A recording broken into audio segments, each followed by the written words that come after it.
इस वीडियो के लिए हमारा लाइक एम है 15,000 और अगर आपको हमारा कंटेंट अच्छा लगा है तो please show your love and support. वो कोट सुनी है आपने, in the world full of modern shit I am a classic. तो इसी को ध्यान में रखते हुए आज एक ऐसे कंटेंट को अप्रिशिएट करते हैं जो बहुत ज़्यादा अंडर अप्रिशिएटेड रहा है और उसका ड्यू शेयर जो मिलना चाहिए था वो अभी तक नहीं मिला है सरप्राइजिंगली। सो लेट्स सी मैं किसकी बात कर रही हूँ। Let's start.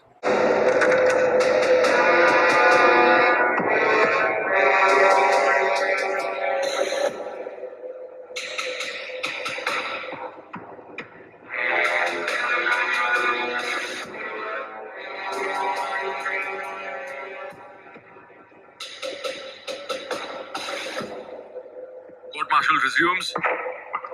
Defense may begin.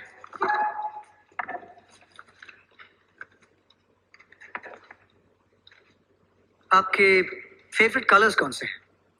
3। Black black black. Favourite animals? खरगोश, चींटी, चीता।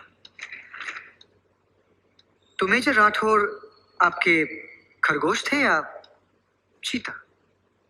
वो एक बहादुर ऑफिसर थे और मैं चाहूंगा कि उनकी वीरता की तौहीन ना हो।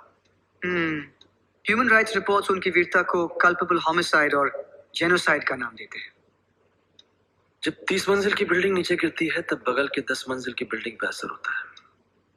इसे सामूहिक निषेध कहते हैं, कोलैटरल डैमेज। तो ये रिपोर्ट्स बकवास है। ये वो लोग जाने जिन्हें टेबल कुर्सी और एसी की हवा से मतलब है। मुझे मेरा फर्ज मुबारक। It's fantastic spirit. Objection, Your Honor. Defense is ridiculing a decorated officer. Objection sustained. Captain RP Singh के गायब होने और फिर उनकी लाश मिलने के पीछे क्या कारण हो सकता है? पति पत्नी के झगड़े, किचन फाइट, पिलो फाइट, आत्महत्या, मर्डर, ये सब संभावनाएं हैं, पर इन विषयों पे मैंने पीएचडी नहीं की। पर दुखद है, मैं उनके परिवार को फूल भेज दूंगा। अगर आपके पीसी सरकार जैसे प्रश्न खत्म हो गए हो तो मैं चलूं?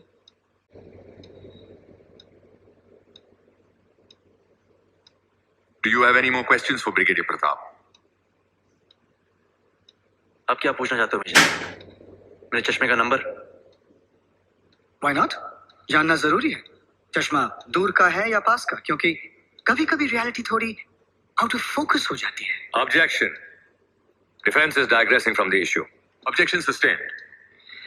ओके फाइन, अगर आपको मेरे सवाल अच्छे नहीं लग रहे हैं, let's play a game. Let's play a memory game with your permission sir. मेरी याददाश्त बिल्कुल मेरी तरह है, अचूक, शार्प। पूछो। एक्सलेंट। आप कमीशन कब हुए थे? 16 दिसंबर 1971। पहला मेडल? 6 महीने बाद। वीर चक्र 72। 16 जुलाई। First car? Beetle 78। First golf tournament? 79। Inter command army golf championship, brigadier Nair second आए थे। पहला ऑनर? अति विशिष्ट सेवा मेडल, एक नहीं 2 बार। 88, 92। 93? 1993? मेंटल ब्लॉक, कोई बात नहीं, याद आ जाएगा। I'll give you a clue.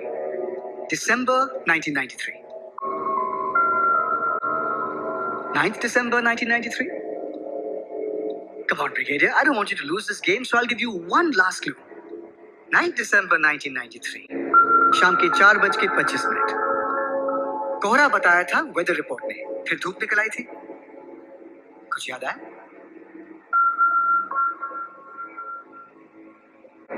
D52 Mayur Vihar, 9th दिसंबर 1993, शाम के 4:25 में क्या हुआ था? जो हुआ था मेरे एनुअल कॉन्फिडेंशियल रिपोर्ट में पढ़ लेना। Annual confidential report? Oh, yes of course, let's see. Here it is.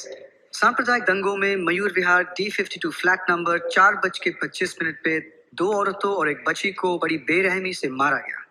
फिर उनके घर को जला भी दिया गया। 3 लोगों की मौत हुई। मिसेस आराधना प्रताप सिंह, उम्र 36 साल, आपकी वाइफ। मिसेस शारदा प्रताप सिंह, उम्र 70 साल, आपकी मां। तन्वी प्रताप सिंह, उम्र 8 साल, योर डॉटर। ठीक कहा सर। एसीआर में सब डॉक्यूमेंटेड है। What a tragedy. It's sad. Not only sad, it's cruel. कैसे किया? कुछ पहली चीज से, चाकू से, किचन नाइफ से 35 बार। मरने के पहले रेप भी किया गया आपकी बेटी का। वाइफ की पोस्टमार्टम रिपोर्ट कहती है डैमेज ऑफ इंटेस्टाइन। आपकी मां तो जिंदा थी, जलने से मरी, घुट घुट के। ये सब रिपोर्ट में है। एक नाम रिपोर्ट में नहीं है। बाबू कह के बुलाते थे उसको। 10 साल का था जब आपके पास आया था अनाथालय से। घर का सबसे प्यारा नौकर था ना वो। 9 दिसंबर को उसने आपकी पूरी फैमिली को मार दिया। आपके बाबू ने, आपके जमील ने। जमील था ना नाम उसका? Cold blooded killer, Jamil. I know. What I don't know, इस जमील का नाम इस एसीआर में क्यों नहीं है? Could it be that Brigadier Pratap Singh is scared of something? You don't have to answer that question, Brigadier. You may choose to step out of the witness box. कमजोर होना ब्रिगेडियर प्रताप की फितरत में नहीं है। So I answer that question. Major, तुम उतना ही जानो जितनी तुम्हारी क्षमता है, उससे ज्यादा नहीं झेल नहीं पाओगे। तुम्हारे अंदर वो ताकत नहीं है पूरे सच को जानने की। ये तुम्हारा सच है। सच ये भी है कि आप मेरे विटनेस बॉक्स में हैं। और भले मुझ में ताकत ना हो, पर मैं सच को जान के हूं। बकवास कर रहे हो तुम। ये सब तुम्हारे उस नाइस की तरह है, कन्वीनियंस। सच ये है कि मैं हूं इसलिए तुम हो। सच ये है कि मेरी ट्रिगर पे उंगली है इसलिए तुम खुली हवा में सांस लेते हो। सच ये है कि 7000 फीट ऊपर मैं अपनी हड्डियां गलाता हूं इसलिए तुम्हें सहूलियत मिलती है बुद्धिजीवियों की तरह बात करने की, संवेदनशील होने की, डिस्को जाने की, इश्क लगाने की, त्योहार मनाने की, जीने की। सच ये है मेजर कि तुम्हें और इस देश के हर आदमी को सुबह उठते ही सड़कें और नाले साफ चाहिए। जरा पूछिए उनसे, इस सफाई में हाथ किसके गंदे होते हैं? हमारे। ये सच है मेजर, मेरा, तुम्हारा, उन सब का सच। पर मेरा सवाल था जमील, इमरान, नसीर, फातिमा, इन सब में जमील दिखता है ना? Killers, all of them, right?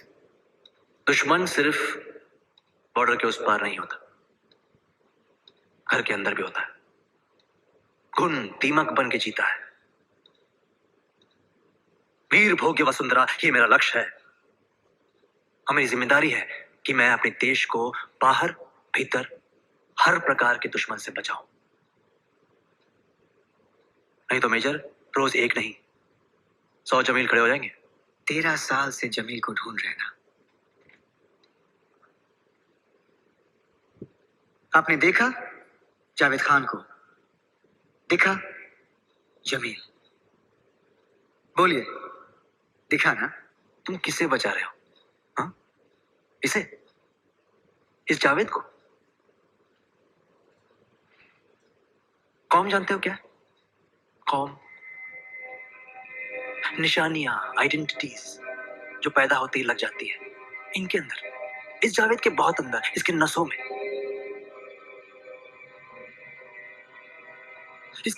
इसके खून में इसकी कौम सनी हुई है। इसकी वफादारी सिर्फ इसके खून के प्रति है। और बदकिस्मती से इनकी कौम में सिर्फ जहर भरा है, जहर।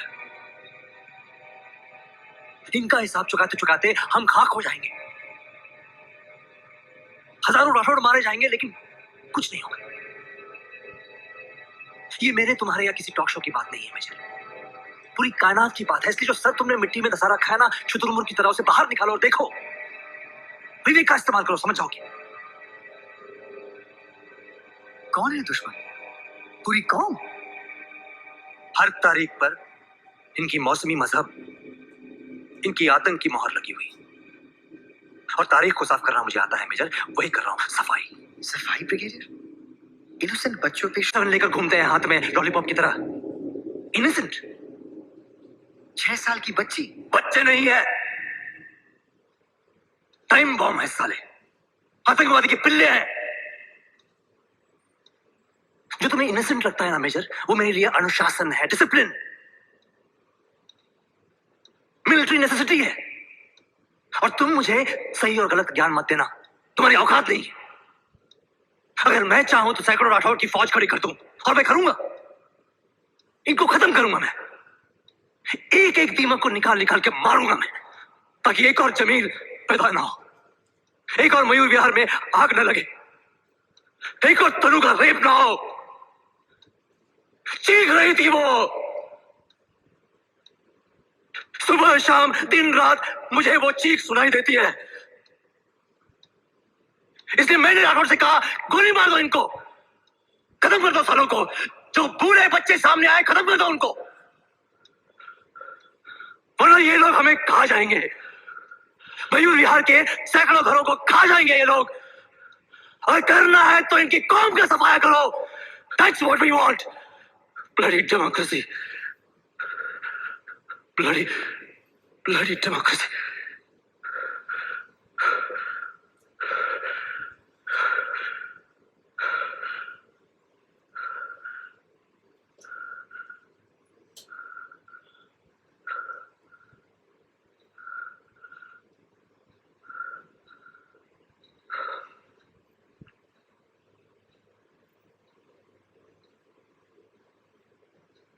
Thank you.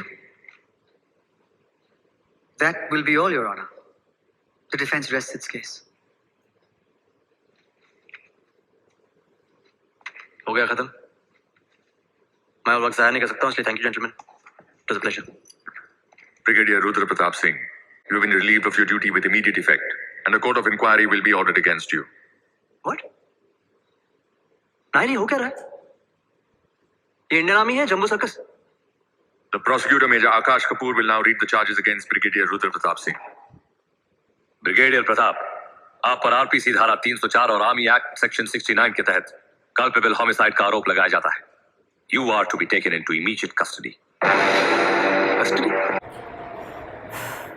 KK Menon, what a fabulous actor. जितनी देर ये सीन चल रहा था, मेरी नज़र नहीं हट रही थी केके मेनन से। और ये बहुत कम होता है इंडियन सिनेमा में कि कोई एक्टर ना तो ओवर एक्टिंग कर रहा है, ना तो ओवर एक्सप्रेशंस दे रहा है। इट इज़ प्योर एक्टिंग, और इतना ज़्यादा इनग्रॉस्ड है अपने कैरेक्टर पे कि आप उसको देख के अपनी नज़र नहीं हटा सकते हो। And this is what exactly KK Menon has done. वो अपनी एक्टिंग में इतने ज़्यादा घुसे हुए थे और इतना परफेक्टली जो उनका कैरेक्टर था एक ब्रिगेडियर का, इतना परफेक्टली पोर्ट्रे कर रहे थे कि हैट्स ऑफ। अच्छा, आप मुझे एक बात बताइए, क्या आपने रिसेंटली इंडियन सिनेमा में कुछ ऐसा एक्सपीरियंस किया है कि एक डायलॉग चल रहा हो, oh no not dialogue, monologue चल रहा हो। डायलॉग तो तब होता है जब दो लोग आपस में बात कर रहे हैं, वार्तालाप, कन्वर्सेशन हो रही है। मोनोलॉग तब होता है जब एक इंसान बोल रहा है और बाकी सारे सुन रहे हैं। तो क्या आपने रिसेंटली इंडियन सिनेमा में ऐसा एक्सपीरियंस किया है कि एक एक्टर कंटिन्यूसली 13-14 मिनट्स तक बोल रहा है और आप चुपचाप उसकी बातें सुन रहे हो? सीन चेंज नहीं हुआ है, कोई सेट चेंज नहीं हुआ है, कोई VFX, कोई CGI नहीं है, बस एक चीज़ कांस्टेंट है, वो है एक्टर की प्योर एक्टिंग स्किल्स, एक एक्टर का प्योर टैलेंट। और वही आप इस सीन में देख रहे हो। एक ऐसी फीलिंग आती है कि आप originally you are present there. आप एक वो जो पूरा कोर्ट रूम ड्रामा है उसको पर्सनली अपनी आंखों से उस समय विटनेस कर रहे हो, एक ऐसी फीलिंग देता है ये सीन। And this is what even I have experience. Nevertheless इस सीन में मैं सिर्फ और सिर्फ प्योर टैलेंट और एक्टिंग को अप्रिशिएट कर रही हूँ। मैं किसी भी एंगल से इसका जो कंटेंट है या जो ये मैसेज कन्वे कर रहा है मैं उसको ना तो सपोर्ट कर रही हूँ, ना तो प्रमोट कर रही हूँ, और ना ही मैं इसको अप्रिशिएट कर रही हूँ।